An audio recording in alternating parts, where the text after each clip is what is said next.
Understand what exactly अरे is.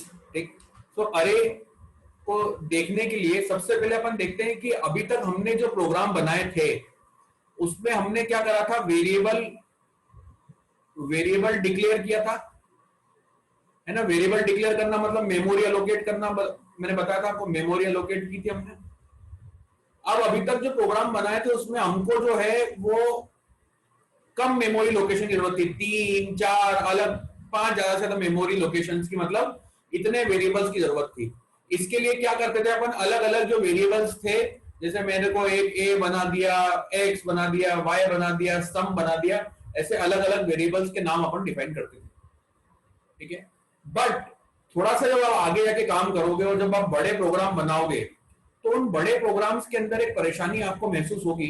वो परेशानी ये होगी कि आपको अगर लेट से आपके प्रोग्राम के अंदर 100 मेमोरी लोकेशन की जरूरत है, 100 मेमोरी लोकेशन की जरूरत है, तो आप इस केस में इसका डिक्लेरेशन कैसे करोगे? सबसे पहली बात, ये जैसे डिक्लेरेशन किया था वो कैसे करोगे।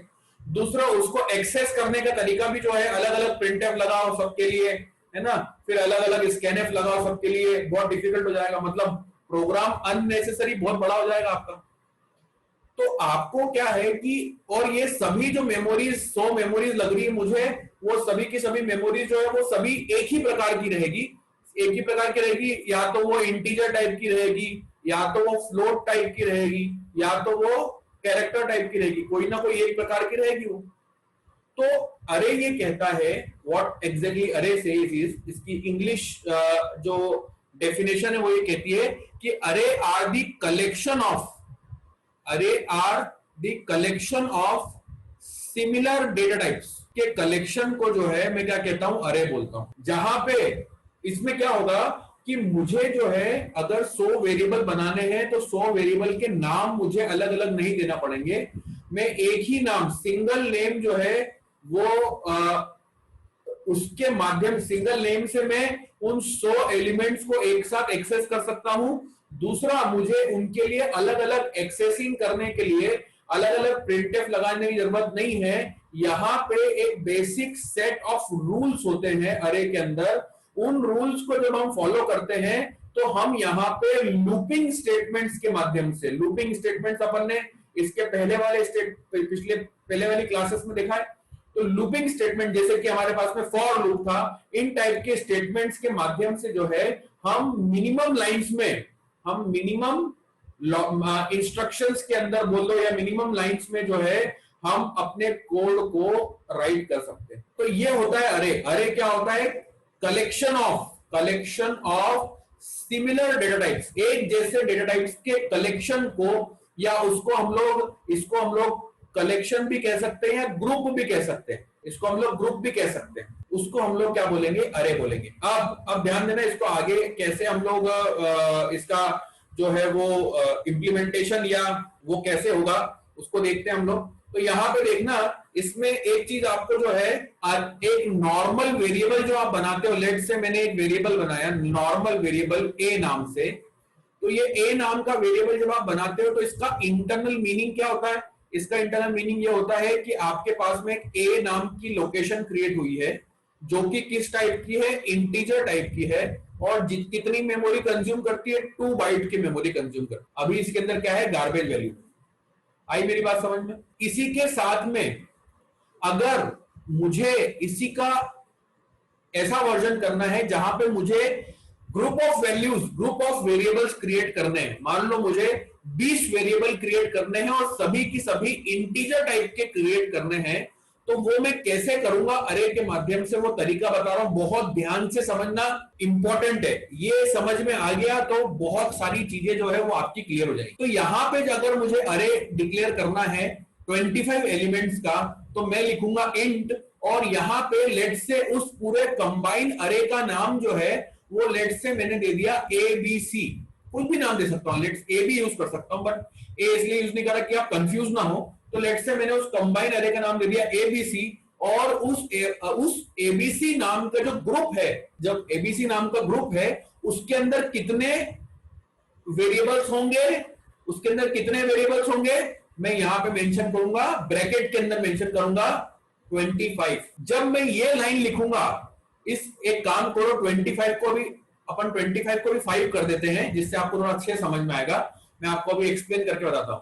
तो मैंने क्या करा, 5 इंटीजर टाइप के एलिमेंट्स रहेंगे, और कितने एलिमेंट्स रहेंगे, 5, और उनका कॉमन नेम क्या रहेगा, एबीसी। अब देखो, अगर ये लाइन लिखी है, इस लाइन का मीनिंग ये होता था, इस लाइन का इंटरनल मीनिंग क्या होता है, इस लाइन का मीनिंग ये होता है कि आपके पास में जो है ये मेमोरी है, और इस मेमोरी के अंदर टोटल आपके पास में 5 स्पेसेस हैं, टोटल 5 स्पेसेस हैं, और ये 5 स्पेसेस का कॉमन नेम जो है वो क्या है, एबीसी। और ये सभी स्पेसेस जो हैं ये सभी इंटीजर टाइप की हैं, क्योंकि मैंने आगे इंटीजर लिख लिया है, तो ये सभी इंटीजर टाइप की हैं, और सभी स्पेसेस जो है वो 2 बाइट्स की मेमोरी कंज्यूम करते हैं।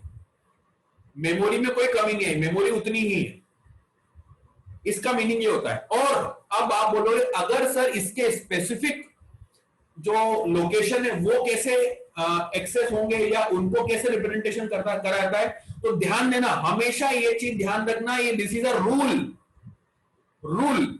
ये रूल ये होता है कि जब भी आप कोई अरे बनाते हो, तो उसमें आपने जैसे यहां पे 5 लिखा, तो 5 मेमोरी लोकेशन स्टार्ट हो जाएगी। उस मेमोरी लोकेशन की एक नंबरिंग होती है, उन मेमोरी लोकेशन की क्या होती है, नंबरिंग होती है। जैसे हमारे घर में, हमारी गली में हमारे घर है, लाइन से एक जैसे घर है मान लो, तो वो जो घर रहेंगे गली के अंदर, उनके अंदर क्या होती है, नंबरिंग होती है, 1 से लेके आखिरी तक का घर, 15, 20 जो भी नंबरिंग। तो इसके अंदर ये रूल है कि इसके अंदर भी नंबरिंग होगी, और वो रूल ये कहता है कि नंबरिंग हमेशा किससे स्टार्ट होगी, starts with 0। Numbering always starts with 0। तो ध्यान देना, ये पहला वाला जो नंबर रहेगा ये 0 कहलाएगा। और ये नंबरिंग को ध्यान देना, एक और बहुत इंपॉर्टेंट चीज बता रहा हूं, ये जो नंबरिंग है इसको टेक्निकल भाषा में यहां पे कहा जाता है इंडेक्स। क्या कहा जाता है, इंडेक्स। इस नंबरिंग को क्या कहा जाता है, इंडेक्स। तो ये जो नंबरिंग है ये कहां से स्टार्ट होगी, 0 से। यहां पे 0 हो गया, और इसको मैं क्या नाम क्या कह सकता हूं, एग्जैक्ट नाम क्या कहूंगा इसका, एबीसी ऑफ 0। ये क्या होगा, एबीसी ऑफ 1। ये क्या होगा, एबीसी ऑफ 2। ये क्या होगा, एबीसी ऑफ 3। ये क्या होगा, एबीसी ऑफ 4। इस टाइप से रिप्रेजेंटेशन होगा। और जब भी ये नंबरिंग में कर रहा हूं, इसके अंदर ध्यान देना, तो अभी सभी के अंदर, चूंकि मैंने इसको अभी कोई भी वैल्यू इन मेमोरीज के अंदर कोई भी वैल्यू एलोकेट नहीं करी है, तो जैसे यहां पे मेमोरी के अंदर गार्बेज वैल्यू पड़ी हुई थी, यहां पे भी आपके पास में जो है वो गार्बेज वैल्यू पड़ी रहेगी, अगर आप इस टाइप से डिक्लेरेशन करते हो तो। ठीक है, सो ये एक तरीका हो गया अरे को डिक्लेयर करने का। कैसे हम लोग अरे को डिक्लेयर करेंगे, और उसका इंटरनल मीनिंग क्या होता है जब भी हम ऐसा लिखते हैं। अगर मैं यहां पे ध्यान देना एक चीज, अगर मैं यहां पे अरे मैंने बना दिया, लेट से पी नाम का अरे बना दिया, 20 कर दिया मैंने, तो यहां पे आपकी नंबरिंग कहां से स्टार्ट होगी, 0 से, और कहां तक जाएगी बेटा, इसके अंदर इंडेक्स कहां से कहां तक जाएगा, 0 से लेके स्टार्ट होगा, ये हमेशा रूल है, और कहां तक जाएगा, 19 तक जाएगा, क्योंकि मैंने बताया इंडेक्स हमेशा 0 से स्टार्ट होता है। 0 को भी कंसिडर कर रहे हो, इसलिए आपका जो भी नंबर है उससे एक कम तक जो है वो आपका अरे का इंडेक्स आपके पास में अवेलेबल होगा। आई बात समझ में, इसमें कोई परेशानी तो नहीं है। ठीक है, अब इसी टाइप का वेरिएबल जब हम बनाते हैं, एक और टाइप का वेरिएबल बनाते हैं, जैसे मैं एक वेरिएबल बनाता हूं लेट्स से ए नाम का, और उसका मैं अगर ऐसा लिख देता हूं, इस वेरिएबल के अंदर ऐसा लिख देता हूं मैं a int a equal to 5, तो इसका मीनिंग क्या होता है, ये a नाम का वेरिएबल है, इंटीजर टाइप का वेरिएबल है, 2 बाइट की मेमोरी कंज्यूम करता है, और इसके अंदर वैल्यू क्या स्टोर है, 5 स्टोर है। अगर ऐसा ही कुछ मुझे अरे में भी करना हो तो मैं कैसे करूंगा, ध्यान देना, यहां पे मैं लिखूंगा, मैं लेट से लिख दिया एबीसी नाम का अरे, और इसके अंदर 5 एलिमेंट्स रहेंगे। तो 5 एलिमेंट्स को मुझे बताने की जरूरत नहीं है, बताने की जरूरत नहीं, आपको सिर्फ डायरेक्टली ब्रैकेट लगाना है। उसके पहले वाले में बताया था इसलिए क्योंकि वो यूजर नंबर डालेगा, यहां पे मेरा यूजर डालेगा, इसलिए मैंने ब्रैकेट में बता दिया था। अभी तो मैं डायरेक्टली नंबर डाल रहा हूं, तो मैं क्या करूंगा, इसको ब्रैकेट खाली छोड़ दूंगा, इक्वल टू लगाऊंगा, यहां पे कर्ली ब्रेसेस लगाऊंगा, और लेट से मैंने लिख दिया यहां पे 12, 5, 7, 30 और 52। तो ये जो कर्ली ब्रेसेस के अंदर वैल्यू लिखी है मैंने, इसके करस्पॉन्डिंग एक इंटीजर अरे बनेगा, जिसमें 5 मेमोरी लोकेशंस होंगी, इसमें जो है ये सभी एबीसी नाम से कहलाएंगे। इसका इंडेक्स जो है वो 0 से स्टार्ट होगा 4 तक जाएगा, ये वाला इंडेक्स एबीसी ऑफ 0 कहलाएगा, ऐसे ही सो ऑन एबीसी ऑफ 4 कहलाएगा। ये सभी इंटीजर टाइप के होंगे, सभी 2 बाइट्स ऑफ मेमोरी कंज्यूम करेंगे। और इसके अंदर चूंकि मैं नंबर डाल चुका हूं तो इन मेमोरी के अंदर 12, 5, 7, 30 और 52 बाय डिफॉल्ट डिक्लेरेशन के वक्त ही स्टोर हो जाएगा, जैसे यहां पे हो रहा था। जैसे आपने लिखा था अभी थोड़ी देर पहले int sum is equal to 0, तो ये सम के अंदर डायरेक्टली 0 आप वैल्यू डाल रहे थे, है ना। तो वैसे ही आप इस अरे के अंदर भी वैल्यू अगर शुरुआत में ही डलवाना है आपको तो आप ऐसे डाल सकते हो। अगर आपको शुरुआत में नहीं डलवाना तो आप इस टाइप से डिक्लेयर कर दो, और बाद में फिर यूजर जो है, इसमें बाद में जो यूजर जो है वो वैल्यू को एंटर कर देगा। यूजर जो है वो बाद में यूजर वैल्यू को एंटर कर देगा, ठीक है। अब आप पूछोगे कि सर ये तो बना दिया, अब यूजर वैल्यू एंटर कैसे कर सकता है? तो यूजर वैल्यू एंटर कैसे करेगा, मैं उसका एक उदाहरण बताता हूं। मैं क्या करता हूं, example, let us take a first example of array. पहला एग्जाम्पल लेते हैं हम लोग अरे का, कि अरे कैसे डिक्लेयर करके उसके अंदर वैल्यू डाली जाती है और उस वैल्यू को रिट्रीव किया जाता है। मतलब इसमें क्या है, how to store and retrieve, how to store and retrieve values in a array. किसी भी अरे के अंदर कैसे वैल्यू स्टोर की जाती है और रिट्रीव की जाती है उसके बारे में हम लोग देखते हैं। Got my point? कैसे लिखेंगे ध्यान देना जरा। मैंने लिखा वॉइड मेन, आप जो है वो अपने आप लगा लेंगे लाइब्रेरीज, ठीक है।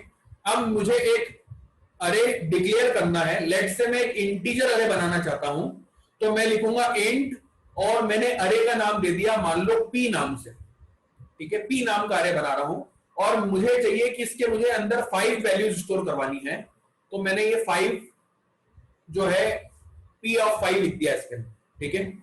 आई बात समझ में इतनी? ठीक। अब इसके बाद में मुझे क्या करना है, एक वेरिएबल और चाहिए मुझे आई नाम का, तो मैंने ये आई नाम का वेरिएबल ले लिया, ठीक है। और बस अभी इतना ही है, मुझे आगे आने वाले प्रोग्राम में हम लोग और चीजें देखेंगे। अब मुझे क्या करना है, इस अरे के अंदर वैल्यू एंटर करवाना है। मैंने बताया होगा, बताया था आपको, जैसे ही आपने ये लाइन लिखी तो इंटरनली 5 मेमोरी एलोकेशन हो चुका होगा 0 से लेके 4 तक, ठीक है। अब मुझे ये मालूम है कि अरे का जो इंडेक्स है वो कहां से कहां तक जाएगा। इस केस में 0 से स्टार्ट होगा और 4 तक जाएगा, ठीक है। 0 से 4 तक जाएगा, मतलब मुझे ये मालूम है कि कहां से स्टार्ट होगा और मुझे ये मालूम है कि कहां तक जाएगा, कहां से स्टार्ट होगा और कहां तक जाएगा। अगर ये दोनों पता है तो मैं किसको यूज कर सकता हूं, फॉर लूप को यूज कर सकता हूं। मैंने फॉर लूप को इसी तरीके से यूज किया था।